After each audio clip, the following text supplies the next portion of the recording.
অনেকে ফরজে পড়তে পারে না, আবার নফল পড়বো কেমনে কনছে, এরকম কথা বলে কি বলে না?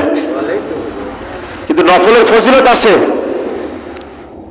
ভুলে যাবেন না যে নফল নামাজ পড়তে হবে না। না, সম্মানিত হাজির, আমাদের এই শাবান মাসেও নফল নামাজ বেশি বেশি করে পড়তে হবে।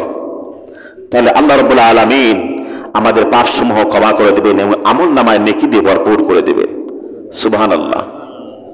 সম্মানিত হাজির, দুই শ্রেণীর মানুষকে ক্ষমা করবেন না, একটা হচ্ছে মুশরিক আর একটা হচ্ছে হিংসা বিদ্বেষকারী।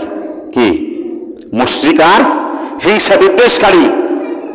সম্মানিত হাজির, আল্লাহর সাথে শিরক করা যাবে?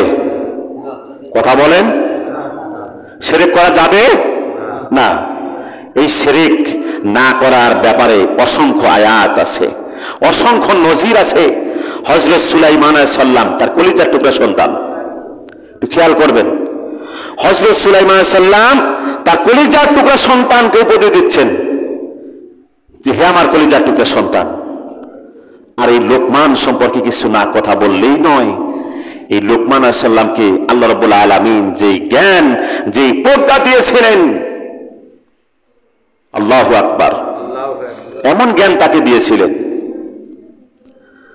তার বিনয়বনতার কারণে, আল্লাহর শুকরিয়া আদায় করার কারণে, আল্লাহর প্রতি ভালোবাসার কারণে আমার আল্লাহ সুবহানাহু ওয়া তাআলা তাকে হিকমত দিয়েছিলেন, জ্ঞান দান করেছিলেন। সুবহানাল্লাহ।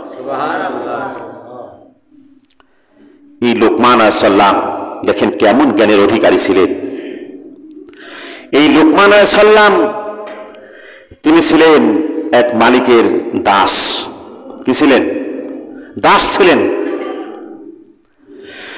সেই দাস থাকাকালীন অবস্থায় হযরত লোকমান আলাইহিস সালামকে তার মালিক বলতেছে, দেখেন তার প্রজ্ঞাটা কেমন, তার জ্ঞানটা কেমন।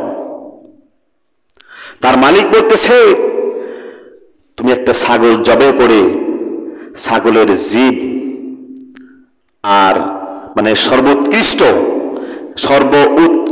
জিনিসটা নিয়ে আসো। প্রথমে বলা হচ্ছে সর্বনিকৃষ্ট, এবং পরে বলা হচ্ছে, প্রথমে বলা হলো তাকে যে সর্বনিকৃষ্ট জিনিসটা নিয়ে আসো। এখন সর্বনিকৃষ্ট জিনিসটা কি? এবার আসুন, হযরত সুলাইমান আলাইহিস সালামকে যখন, হযরত লোকমান আলাইহিস সালামকে যখন বলা হলো, তার মালিক বলতেছে, লোকমান রে, তুমি একটা ছাগল জবাই করো। ছাগল জবাই করার পরে ওই ছাগলের সর্বনিকৃষ্ট দুইটা জিনিস, দুইটা অংশ নিয়ে আসো। একটু ভালো করে বুঝবেন, সর্বনিকৃষ্ট দুইটা অংশ নিয়ে আসো।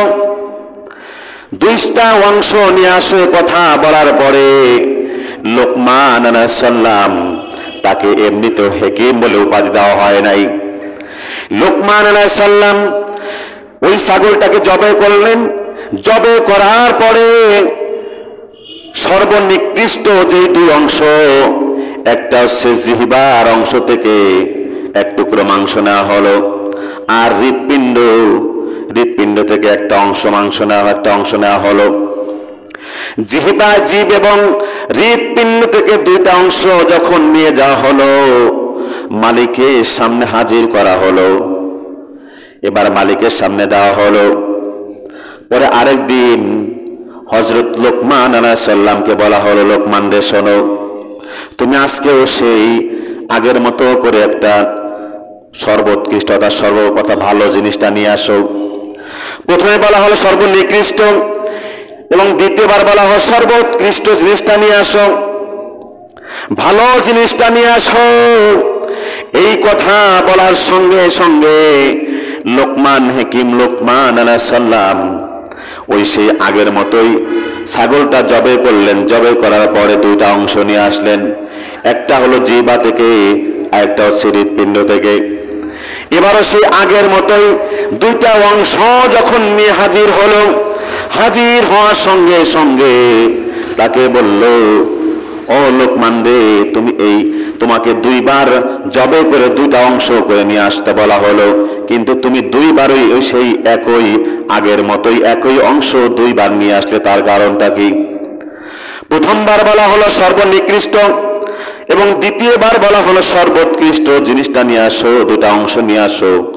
তুমি প্রথমবার যেটা নিয়ে আসলা দ্বিতীয়বার সেই একই কাজ করলা, কারণটা কি?